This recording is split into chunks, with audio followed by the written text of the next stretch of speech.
reviews have been returned for my recent theoretical paper. As one might expect, the comments are mixed, and I have a substantial amount of revision to do in order to get the manuscript into press. One surprise for me was that the editor and the reviewers never mentioned the term electromagnetic field in their comments. So that assuages one of my major concerns, namely that I did not focus my paper on the topic of electromagnetic field theories in particular. You might recall that the journal invited me to provide a submission for a special issue on electromagnetic field theories. I addressed them for sure, but they are hardly my focus, and my framework, the TICL, is not an EM theory. One area of contention for Reviewer 1 concerns my treatment of the subjective self. I've said much more about the concept of self on this podcast than I attempted to say in the paper. The reviewer wants me to elaborate and bring in more background. So I was provided with several references to take a look at, and I'm working on that now. One person I was referred to by the reviewer is the German philosopher Thomas Metzinger. He has a concept of minimal phenomenal selfhood. And I found a paper of his published in 2009 with co-author Olaf Blanke that brought up some interesting things I've never really explored before. These are full-body illusions that mainly occur in cases of neurological insult. In the previous episode, I talked about the self-construct in opposition to the undeniable self as point of view. You can have subjective experiences which lack self-referential character, certainly if you take a sufficient dose of psilocybin or LSD. This suggests to me, in accordance with my discussion in the previous episode, that there is a distinction between concepts of the self, like identifying with your body and your autobiography and so on, from the phenomenal fact of subjective experience. I believe this is further backed up by this work by Metzinger on full-body illusions. I'll start by defining minimal phenomenal selfhood, or MPS. Blanke and Metzinger define it as, quote, MPS is a phenomenal property, namely the conscious experience of being a self. It is the experience of being a distinct, holistic entity capable of global self-control and attention, possessing a body and a location in space and time, unquote. The MPS is thus related to agency and embodiment. The authors also say that the MPS has a first-person perspective. I've told you before about the rubber hand illusion. This is an experimental demonstration in which the subject places his or her arm under the table, and a rubber hand is placed in view on top of the table. Thus, the rubber hand is seen, while the subject's actual hand is hidden. The experimenter strokes both the real and the false hand in the same way and in synchrony, and the subject has the acute illusion that the rubber hand is their own. Their sense of the placement of their own hand comes to occupy the place of the rubber hand.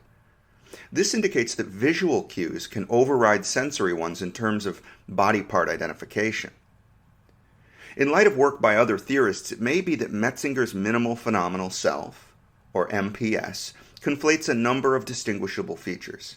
I could be guilty of the same crime, but I'm trying to make the broadest, most defensible distinction when I divide the self into two different phenomena, self as construct and self as point of view. Another set of terms introduced by Blanke and Metzinger are the weak first-person perspective and the strong first-person perspective. They define the weak first-person perspective as a purely geometrical feature of an egocentric model of reality. This is a visuospatial model. What they mean by purely geometrical is just that the sensory stimuli, like visual and auditory stimuli, converge upon the eyes and ears. So the data forming the internal model of reality are understood from this head-centered perspective. The strong first-person perspective includes a sense of agency, including control of attentional focus. This implies that the weak first-person perspective is more fundamental to the MPS. With these concepts in mind, let's take a closer look at the paper. Blanke and Metzinger write, quote, MPS breaks down in neurological patients with illusory global own-body perceptions called hotoscopic phenomena that are characterized by seeing a second own body in extracorporeal space, hotoscopic hallucination, hotoscopy, and out-of-body experience. Hotoscopic phenomena are associated with multisensory disintegration and can be caused by focal brain damage.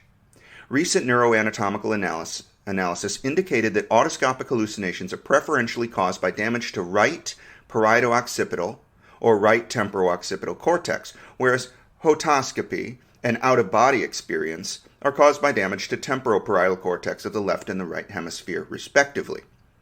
Hotoscopic phenomena show that not only identification with and localization of body parts, but also the conscious representation of the entire body and MPS can be disturbed. Patients with hotoscopic hallucinations experience themselves to be localized at and to see from the physical body's position as represented. Self-identification is referred to the global representation of the physical body. All three MPS dimensions, self-identification, self-location, weak first-person perspective, are normal. Hotoscopy is characterized by abnormality in all three MPS dimensions. Self-location and weak first-person perspective are either at the position of the physical body as represented, or at the position of the illusory body as represented, or at both. Moreover, self-location and weak first-person perspective might change their experience position between the position of the illusory and the physical body as represented, and this can occur in rapid alternation. Self-identification either refers to the illusory body as represented, the physical body as represented, or to both in alternation. In out-of-body experiences, the weak first-person perspective, self-location, and self-identification with an illusory body as represented at an extracorporeal position are complete. Self-location and weak first-person perspective are localized outside one's bodily borders, and people have the experience of seeing their body from this disembodied location. Out-of-body experiences are associated with a sense of disembodiment, and people always self-identify with the illusory body as represented. These neurological hotoscopic phenomena demonstrate how global bodily experience varies along MPS dimensions. In particular, there seems to be a continuum between transparency and opacity, which determines how realistically the content of a body representation is experienced and how strongly the dimension of self-identification is expressed, unquote. These hotoscopic phenomena are bizarre, aren't they? Imagine seeing your own self across the room. I've heard about out-of-body experiences, and I'm well aware of the strange kinds of phenomena that can occur in states adjacent to sleep. This is when most ghost sightings, out-of-body experiences, and alien abductions occur. I have personally experienced sleep paralysis. I was a teenager at my friend's house. I awoke in the basement, and I knew where I was, but I could not move. I was lying on my belly, and I had the sense of someone sitting on my back. After a few moments, I began to panic, and before long I gained control of my body and opened my eyes. There was no one else in the room with me. I don't remember what I made of the experience at the time. Perhaps I imagined it was some kind of paranormal event, but I've since learned about the existence of sleep paralysis and its accompanying hallucinations. Moreover, it would seem that hotoscopic phenomena can persist in waking individuals given neurological injury. This is a further indication that the contents of consciousness are the products of neural function, not incoming data streams. There is no incoming optical data from the world from which to construct an image of your own self across the room where you are not situated. But brain networks have evolved to construct a model of the environment using incoming data. If the incoming data are abnormally processed in the construction model, either because of brain trauma, mental illness, or drug effects, then we should not be surprised that we can end up with a fucked up model. I don't think I would be surprised to hear an account of a vivid dream in which the dreamer saw himself carrying out some action. Dreams are often strange in all kinds of ways. My point is that the brain is responsible for our subjective experiences in dreams, just as it is in waking conditions. In the paper, the authors distinguish 3 different classifications of illusory perceptions of the whole body. The first type is the out-of-body experience. In an out-of-body experience, the perspective, what they would call the weak first-person perspective, is totally displaced with respect to the perceived body. One might see oneself lying in bed 4 feet away from where one feels himself to be floating. His perspective is that of the floating, illusory self, not the body lying in bed. According to the authors, these experiences are totally realistic and come with no insight on the part of the individual into the illusory nature of the experience.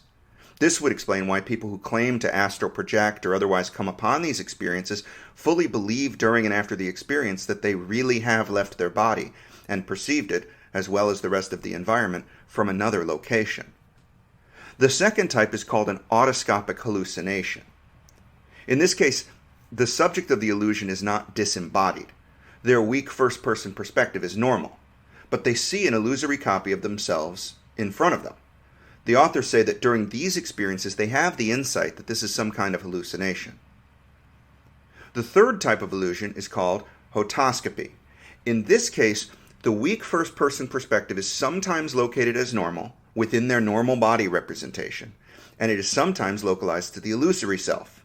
It can alternate, or it can even occur in both places at the same time. The person can have the sensation of being split into two selves. Thus, the authors say that all three dimensions of the MPS, the minimal phenomenal self, are pathological in Hotoscopy. Blanke and Metzinger write, quote, "In the majority of such autoscopic phenomena, MPS is characterized by a single visual weak first-person perspective, spatially overlapping self-location and non-ambiguous self-identification. Although under normal conditions humans experience a single visual weak first-person perspective, autoscopic phenomena indicate that conscious experience can also be characterized by the absence of a unitary visual weak first-person perspective, or by two simultaneous or rapidly alternating visual weak first-person perspectives. This is the case in patients with Hotoscopy, who claim to jump back and forth between two spatially distinct points of view. Other patients can describe an auditory weak first-person perspective that is spatially distinct from their simultaneously present visual weak first-person perspective. Moreover, the weak first-person perspective, auditory or visual or both, does not always overlap with the location of the bodily self.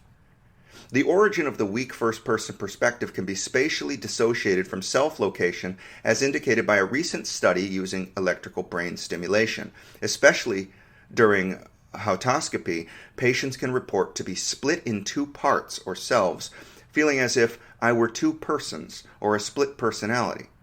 This indicates that a breakdown of a single weak first-person perspective, or the loss of spatial congruency between the weak first-person perspective and self-location, has important consequences for MPS and the strong first-person perspective. With respect to self-identification, these observations indicate that there seems to be a transient but nevertheless complete hotoscopic dissociation into two objects of identification, leading to a brief double instantiation of MPS, two selves, and the strong first-person perspective, a reduplication of the experience of being directed, that does not occur in any other form of autoscopic phenomenon," unquote. This idea of alternating between visual perspectives, or having two perspectives at the same time, is fascinating. It reminds me of glitches that sometimes occur in modern video games. The three-dimensional rendering of graphics on the screen keeps changing perspective, for example. This phenomenon in the case of neurological defects suggests once again that the model of reality is like a compelling map, but it is most certainly not the territory. Notice that the authors mention the idea of two selves. There might be two weak first-person perspectives either alternating or co-occurring, but there is only one point of view, one unified conscious being which is experiencing their alternation or co-occurrence. Suppose you had your left eye knocked out of your head suddenly and cleanly, such that the eyeball is dangling freely and pointing straight downwards toward your feet. Obviously, your immediate experience is going to be one of shock and terror, but consider what you might see.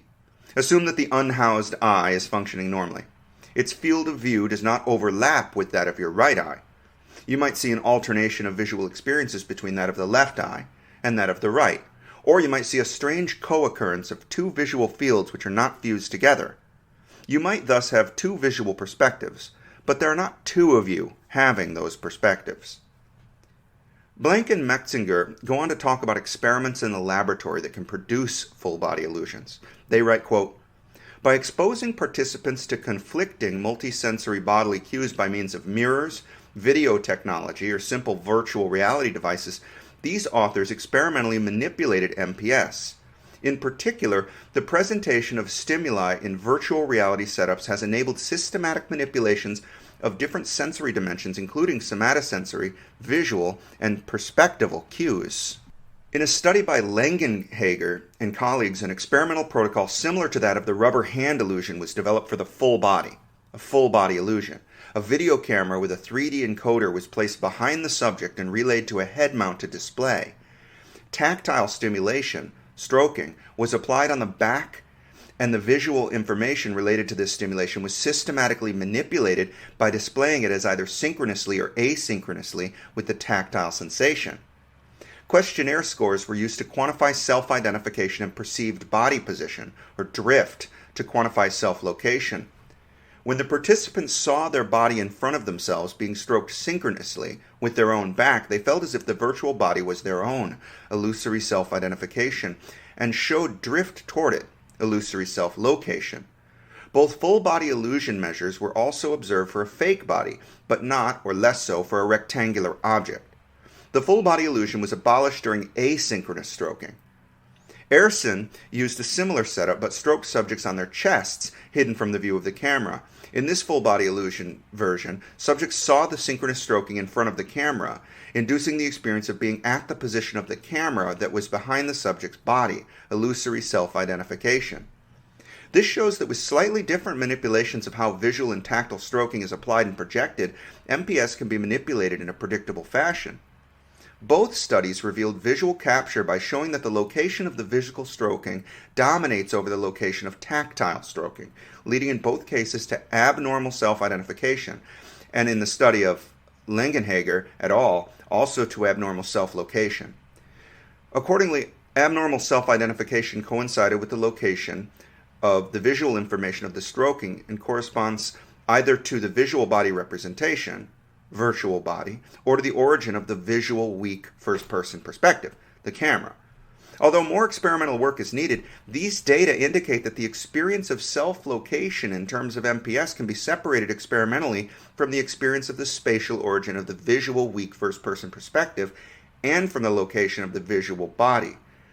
This is compatible with clinical data in which both types of dissociations have been observed in patients with hotoscopy or out-of-body experiences, i.e., a patient experienced the visual weak first-person perspective at the position of his body, but self-location 2 meters behind his body as represented. From the definition of out-of-body experiences, it also follows that both study protocols did neither induce an out-of-body experience nor an autoscopic hallucination, but rather a state that is comparable to hotoscopy.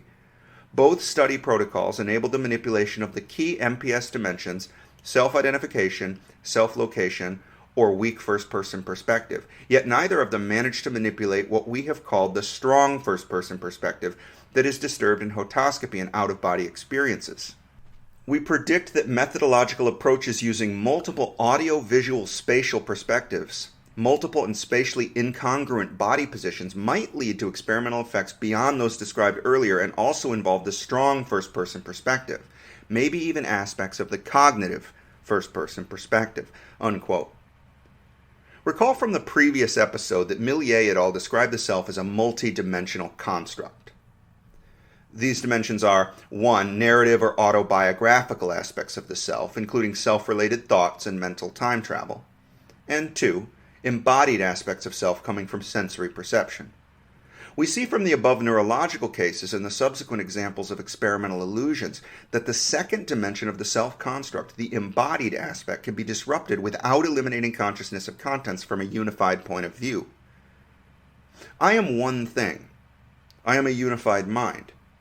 If my brain were to be split functionally or anatomically, I would continue to be but one thing. There may be another thing in this head with me. There may be a whole crowd, but I am one thing.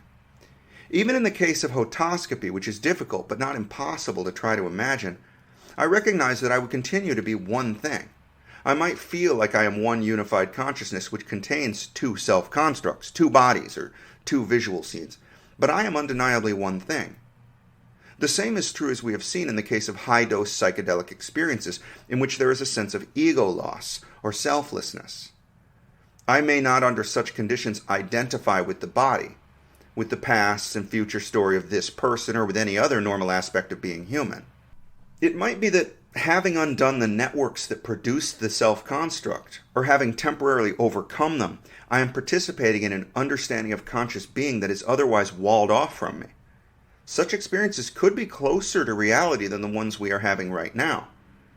Perhaps in such a state I am not a human at all. Hell, I'm not so sure I am human, but I'm damn sure that I am.